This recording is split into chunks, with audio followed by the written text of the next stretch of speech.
a lot of political prisoners. So the situation was very special in Venezuela. We already had almost 200,000 Venezuelans in Dominican Republic that they were there because of political and economic problems. So this was a very special situation. And in our case, like it or not, we have a special relation with the United States economically, geographically. 2 million Dominicans live in the United States. They are the major source of our tourists that goes to Dominican Republic. That last year was more than 6 million Americans visiting Dominican Republic from 11.5 million of visitors. So we have that special situation. And we have always been personally, in our country, a fighter for democracy. So in this part, I think we are hoping that this goes to a transition to democracy in Venezuela, and that's, I think, is good for the whole region. Are you not concerned, though, that given the way that the president has behaved and his own approach to Latin America and the Caribbean, that perhaps any other country in the region could be next? I am not concerned because I think you have to have a cause, you have to have the reasons, and in Latin America, as President Noboa was saying, it's emerging more and more democracies, and we have, for example, a very trustful and respectful relationship with United States. We don't like intervention. Nobody likes intervention. And to respect also the sovereignty, and they respect our sovereignty. We discuss, but we also need partners for the fight of crime, for the fight of narco-terrorism. We need partners. You cannot fight the narco trade alone in one country. You need a strong military force like United States.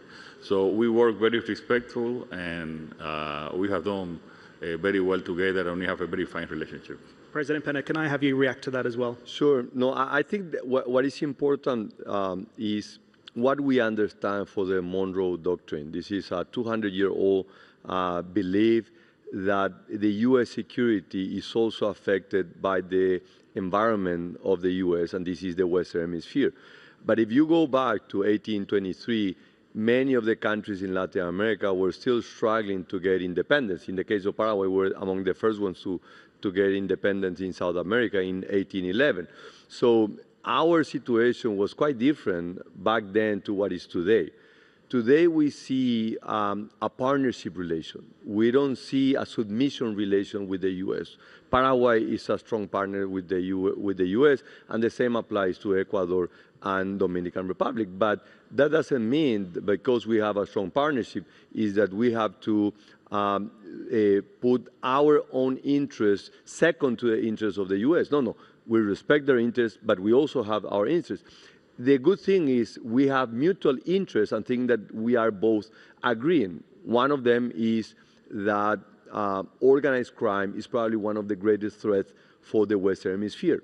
This is a great threat, and we need to work together. Our organized crime, which was fueled by many, many governments under this false ideology, the socialism of 21st century, that they were lowering the capacity of defense of the national governments, allowing organized crime to move, this weakened us. So now we need to change, and we understand that working together with the U.S., they have their own interests. They are putting pressure on the Caribbean, and for us, this is critical because we don't want organized crimes institutions to go further down. That's why we are also strengthening our military and defense capacity. So I'm not concerned about the Monroe Doctrine. Actually, I welcome the Monroe Doctrine, because it means they care about it. They care about the safety about the Western Hemisphere, and we need to work all together, and we need to do also our fair share.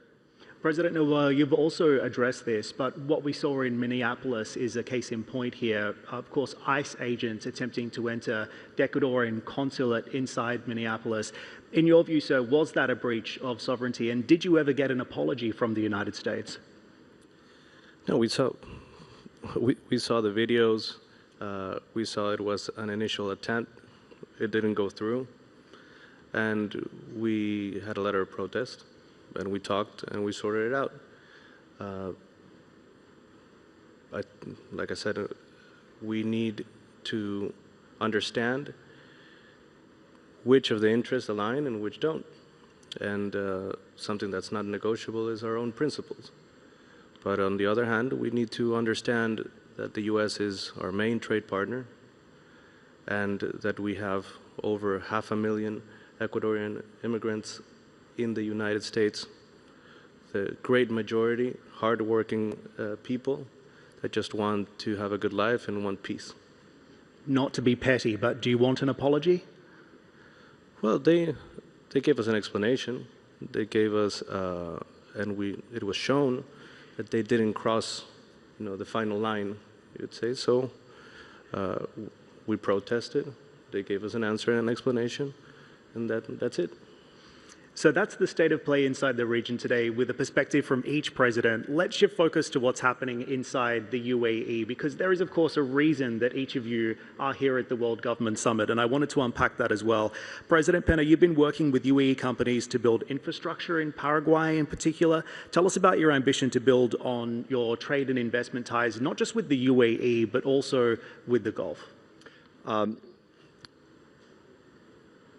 11 years ago, I started to come to the region. I was Minister of Finance of Paraguay.